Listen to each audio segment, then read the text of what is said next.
Representative Crane, the Idaho Supreme Court just a few minutes ago issued an opinion upholding Idaho's abortion law. Is there anything you would like to say regarding the decision or plans moving forward? Yeah, I'm not a spokesman for my caucus, but yeah, it looks like they constitutionally upheld everything. We're going to look deeper into what we have on the books and see if there's any changes that need to be made in the upcoming session. Representative Galaviz. Yeah, seeing that it came just mere moments ago, Sure. you know, and trying to read and skim through a lengthy response, it's disappointing, you know, that the 3 laws are going to be upheld, and primarily where my heart goes is to the health and safety of women across the state. As I was, you know, campaigning and after I was elected, I was able to meet with several different organizations and women and the Idaho Medical Association, and it's not just from my own purview or my own thoughts about bodily autonomy or the rights of women and our own bodies, but listening to the medical professionals really emphasize the struggle that it has put, that these 3 laws have put upon them and the medical profession, but also the fear that it has the fear that has overtaken the community in the medical profession and women trying to seek care. And so directly from physicians, again, not my stories, physicians talking about not being able to treat women who had had a miscarriage, but the miscarriage didn't fully complete. They needed to help them, you know, help the mother. The child was no longer, the life was no longer viable.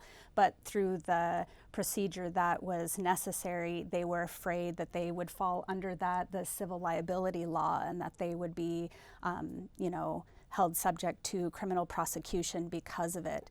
Also, other doctors talking about women traveling from city to city trying to get care for an ectopic pregnancy, and doctors not caring for them, thinking, you know, that they were going to be held responsible for anything that, you know, may end in the termination of the fetus. And so, you know, during one particular meeting that we had with the Idaho Medical Association, and there were several of my colleagues in the room and Republican legislators as well, that apologized publicly, saying that was not the intention of what we did, you know, what we meant during the session.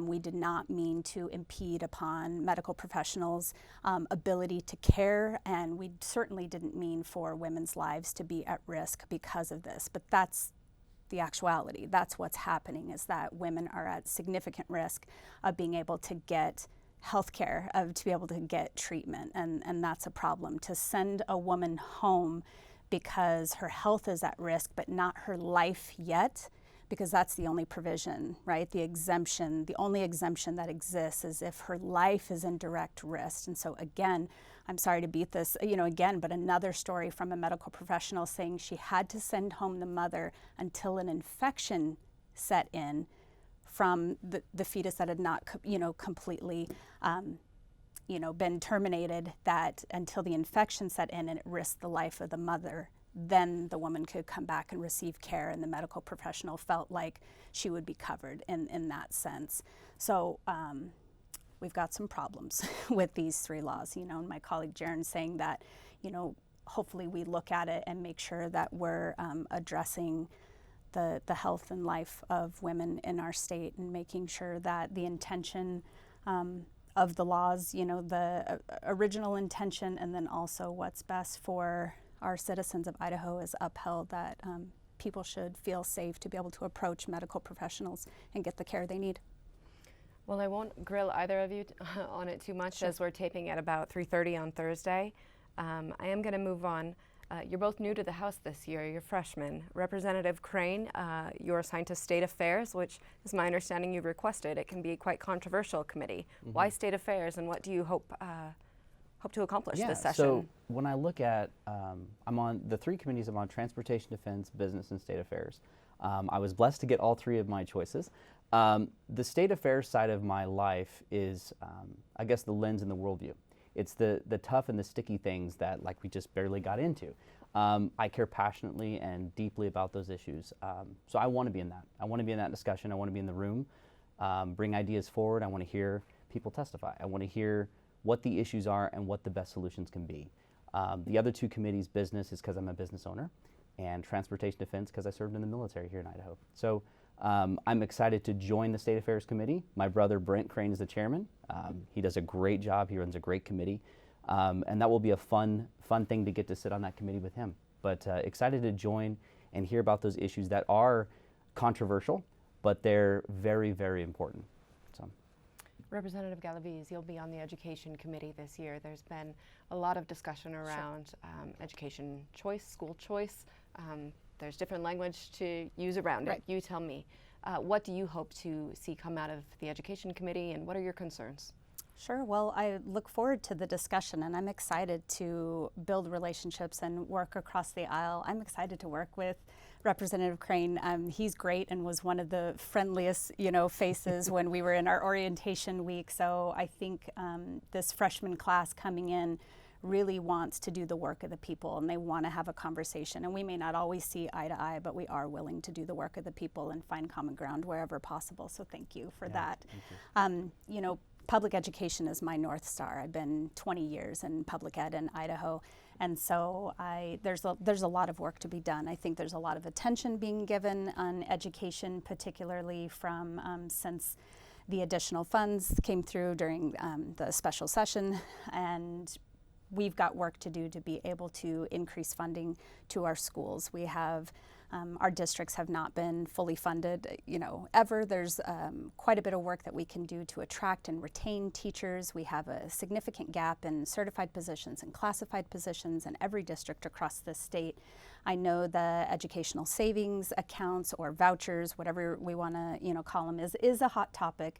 And I think there's a conversation to be had about where families have absolute right and choice in their child's education, but not taking from the general fund. So any whether you want to call it an ESA or a voucher, anything that takes from the general fund of public schools and gives to a private institution, that is a voucher. And that is something that I'm not for, and there's a laundry list of reasons why, but having grown up in rural Idaho, knowing that would be devastating to our rural schools to remove that money, and then the majority of where access lies for private education, if that's what a voucher is for, is basically in the Treasure Valley. So it's ESAs are reporting to solve a problem that doesn't exist. We have enormous choice within the public sector of public education, and some really exciting choices that exist even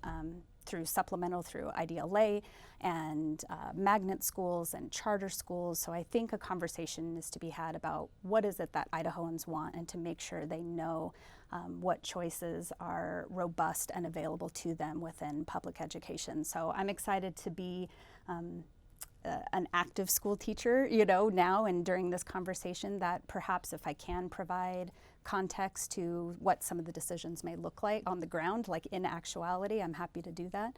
And then to be a voice for public educators in that space. It's something that I hold really dear to my heart and is a passion for sure. Representative Crane, did you want to weigh in on that? I'm sure you have plans for education. I do.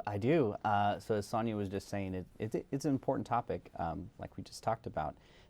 One of the bills that I'm working on right now, it's in RS and it's currently at Rev and Tax, sitting with Chairman Monks, is to provide a line item for public schools on impact fees. Currently, we do have impact fees available, but schools aren't on those. When you go and look at the people that are affected by having to pay into, hey, there's a new development in this area, we may have to build a school now because of the population change. The people that are directly buying those homes probably should have some skin in the game and putting into the school, more so than the people that live in that surrounding area. So one of the bills that I'm working on right now is to put an impact fee line item in there for public schools. So yeah, I'm excited to see what she brings forward, but it'll be good. All right, I appreciate your time. We're going to have to leave it there.